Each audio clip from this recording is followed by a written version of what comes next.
আমি এখন মাননীয় সদস্য ফরিদা ইয়াসমিন, মহিলা আসন 35, আপনার নির্ধারিত সময় 5 মিনিট আছে না?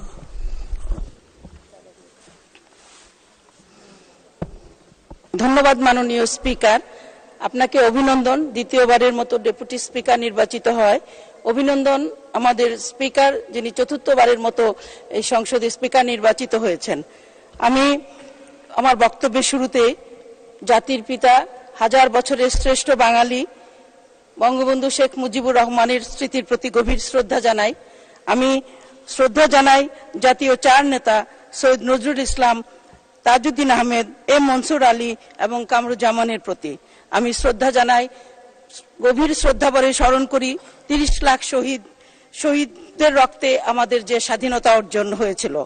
আমি গভীর শ্রদ্ধাভরে 2 লাখ মা বোনকে স্মরণ করছি, যারা সর্বোচ্চ ত্যাগ স্বীকার করেছিল আমাদের মহান স্বাধীনতার জন্য।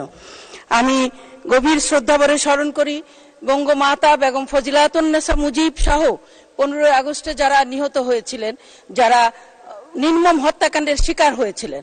বঙ্গমাতা বেগম ফজিলাতুন্নেসা মুজিব বঙ্গবন্ধুর ছায়া সঙ্গী ছিলেন, যিনি স্বাধীনতার মূল অনুপ্রেরণাকারী, যিনি বঙ্গবন্ধুর সমস্ত কর্মকাণ্ডে তিনি পেছন থেকে তাকে সার্বক্ষণিক ছায়ার মতো সহযোগিতা করেছেন।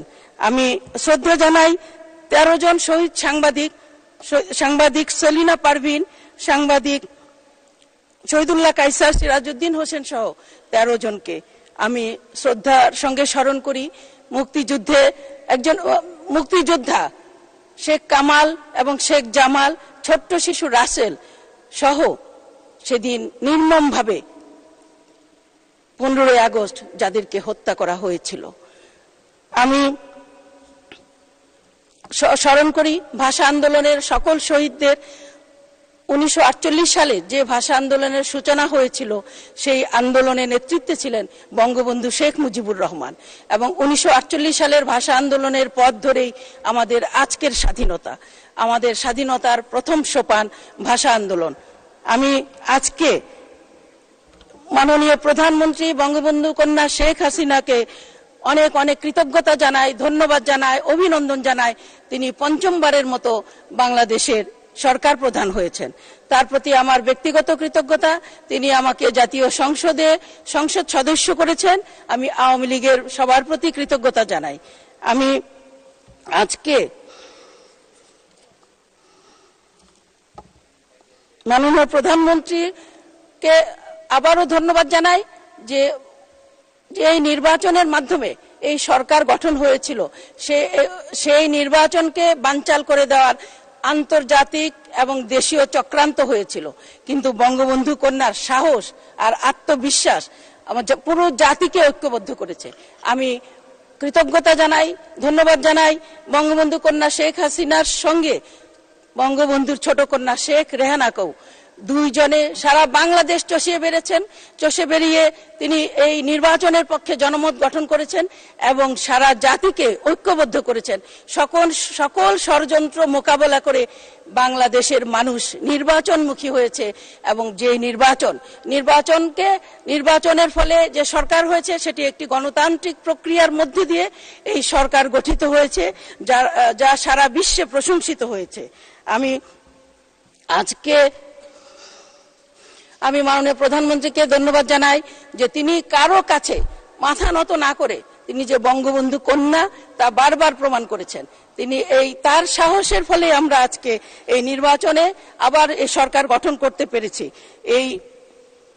আজকে আমি বঙ্গবন্ধুর আজকে যে জাতীয় সংসদে মহামান্য রাষ্ট্রপতির ভাষণের উপর আলোচনা করার প্রস্তাব দেওয়ার জন্য, আমি আলোচনা করার সুযোগ দেওয়ার জন্য আপনাকে ধন্যবাদ জানাই। যে রাষ্ট্রপতি তার ভাষণে গত 15 বছরের সরকারের যে উন্নয়নের ধারাবাহিকতার কথা তিনি বলেছেন, এবং সামনে যে উন্নয়নের পরিকল্পনার কথা বলেছেন। আমাদের মাননীয় প্রধানমন্ত্রী একজন উন্নয়নের রূপকার। সারা বিশ্বে তিনি নারীর ক্ষমতায়নে যে উদাহরণ সৃষ্টি করেছেন, সারা বিশ্বে দক্ষিণ এশিয়ার মধ্যে বাংলাদেশ 7মবারের মতো নারীর ক্ষমতায়নের শীর্ষে অবস্থান করছে। তিনি পিছিয়ে পড়া নারীদের সমাজের মাথা উঁচু করে দাঁড়ানো শিখিয়েছেন।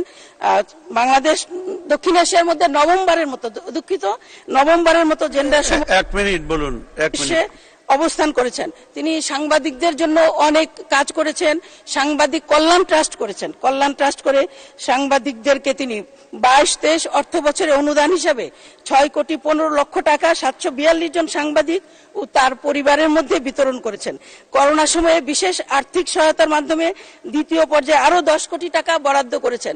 মাননীয় প্রধানমন্ত্রী বঙ্গবন্ধু কন্যা সমস্ত শ্রেণী পেশার মানুষের প্রতি যে তার নজর, এটি তার প্রমাণ করে। তিনি যেমন একেবারে দুস্থ মানুষের জন্য কাজ করেন, তিনি সাংবাদিকদের জন্য, অন্যান্য পেশাগত মানুষদের জন্য তিনি কাজ করেছেন। তাকে আমি আরেকবার ধন্যবাদ জানাই। নির্বাচনী ইশতেহারে তিনি সাংবাদিকদের 10ম ওয়েজ বোর্ড গঠনের কথা বলেছেন এবং 21 তলা বঙ্গবন্ধু মিডিয়া কমপ্লেক্স নির্মাণ, যেটি জাতীয় প্রেস ক্লাবে তিনি উদ্বোধন করে দিয়ে এসেছিলেন, সেই নির্মাণের সহায়তা করার প্রস্তাব দিয়েছেন। আমি আবারও ধন্যবাদ জানাই মাননীয় স্পিকার। ধন্যবাদ। জয় বাংলা। ধন্যবাদ। এখন বক্তব্য